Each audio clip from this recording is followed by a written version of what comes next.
Hey, you got podcasts on your phone? Oh, sweet Jesus. I just did this whole episode and forgot to click record.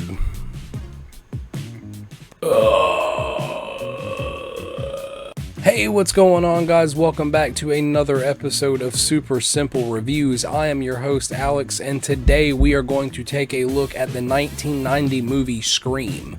The movie was released in 1996 and was directed by the creator of the Nightmare on Elm Street series, Wes Craven, and was written by Kevin Williamson. We'll see, bitch. The film is a whodunit-style mystery centered amongst teenagers, but blends a sense of awareness into the style of most of its characters. For the most part, each person in this movie is aware of the typical horror film tropes, giving the film the sense that they know they are in a horror movie.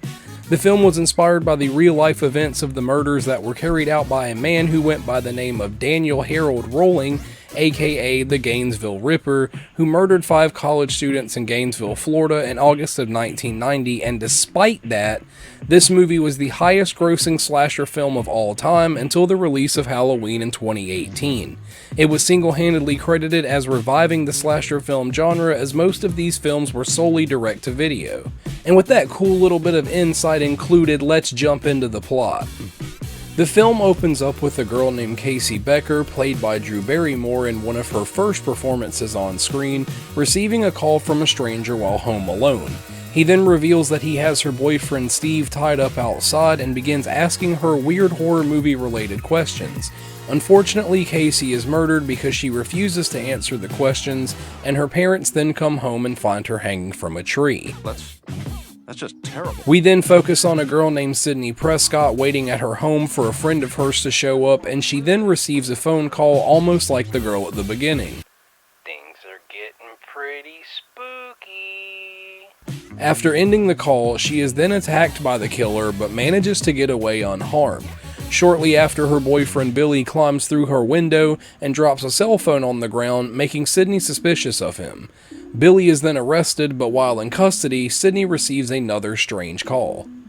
Billy is released shortly after, and everyone then becomes suspicious of Sydney's father after it is revealed that the calls were all traced to his phone. We then are told that the school has been temporarily closed due to the killings, but that doesn't stop Ghostface from killing Principal Henry in his office.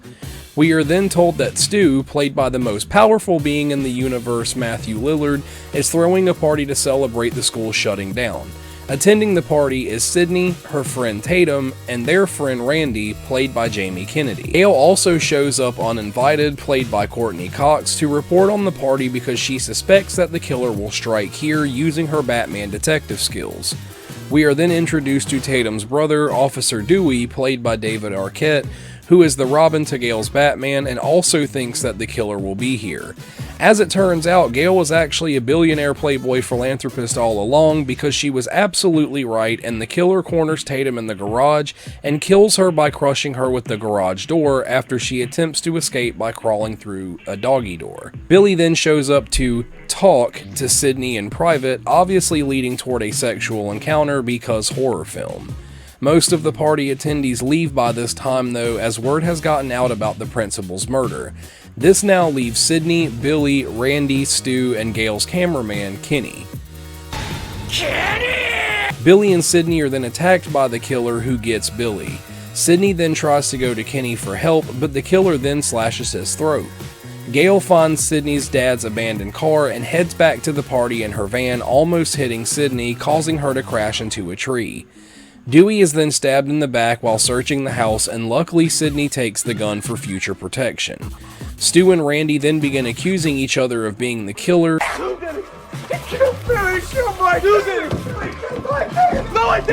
causing Sydney to run back into the house and find Billy barely alive. She then gives Billy the gun, who proceeds to shoot Randy as soon as he runs back inside. That's right, it is revealed that Stu and Billy are the killers, hoping to frame Sydney's dad for the murders. They also reveal that they killed Sydney's mother, who has been on her mind throughout most of the film, and framed it on a man named Cotton Weary because she was having an affair with Billy's dad, forcing Billy's mom to leave. I'm feeling woozy, yeah! Gail then rushes in and catches the boys off guard, and Sydney is able to not only knock Billy out with an umbrella, but also drop a TV set on Stu's head, killing him.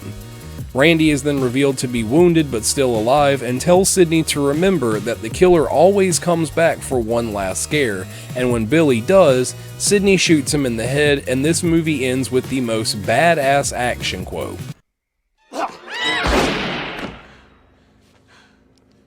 Not in my movie. And that, ladies and gentlemen, is Scream.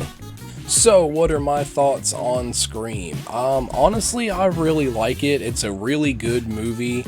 The scares are pretty cool. They're predominantly jump scares. The gore's pretty well done. The comedy slaps. The actors are fantastic. Every actor in this movie just absolutely slays their role. I highly recommend that you check this movie out. I am going to review the rest of the films in this franchise, just it may not be directly after this video, but again, I'll get to it eventually. If you want to watch these movies, head on over to HBO Max, I found them on there like 2 days ago, and I watched the first 3. So, what did you think about this movie? Did you enjoy it? Did you not enjoy it? Let me know down in the comments below so we can kind of debate about it, because I love having conversation, I can't help it. So yeah, don't forget to subscribe to the page to check out more of the cool reviews I'm doing. I actually have 2 more coming out in the next week, so that should be pretty cool. If you liked the video, like it. If you didn't, dislike it. It doesn't really matter to me. Yeah, thank you for watching, and see you guys later.